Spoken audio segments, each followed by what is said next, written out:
Hey, everybody. This is David Schmidt, and thank you so much for being here this evening. And we are going to be going over X39, stem cells, light therapy, the mechanisms behind how all of this works. And I think you're going to find it really interesting because we're going to be exploring some very interesting material together. So with that, let's go ahead and get started. If we go back 20 years ago, light therapy was relegated to the area of quackery. Traditional scientists thought, no, this is a placebo effect. There's really nothing to it. And today, with over 5,000 clinical studies that have been published with people like Dr. Michael Hamblin at Harvard University doing pioneering research, Dr. Hamblin has over 400 clinical studies that are published. The mechanisms by which light therapy works and produces these changes are very well understood. Our company, LifeWave, has performed over 80 clinical studies in the last 18 years.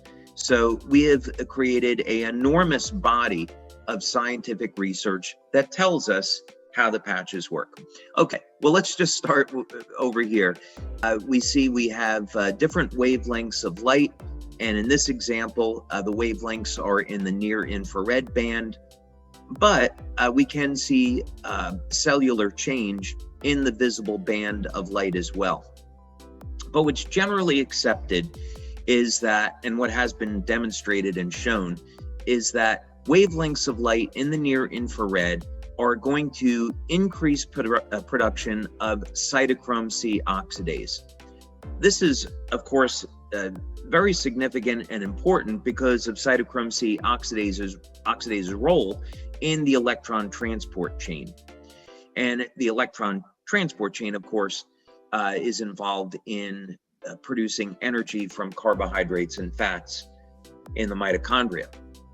So net end result is that we can use light to elevate energy production in the cell, and as a result, that net increase in energy in the cell can be used to drive different chemical processes. So if we want to, in our case, synthesize a naturally occurring peptide in the cell, this is going to be the pathway under which we're going to do that. Okay, now, why should we be concerned about this? Well, one of the reasons is that if we are interested in stem cells and regeneration, and we want to avoid some of the negative effects of stem cells, what if we could use light to elevate a peptide known to influence the activity of stem cells in the body? And that's exactly what we're doing here.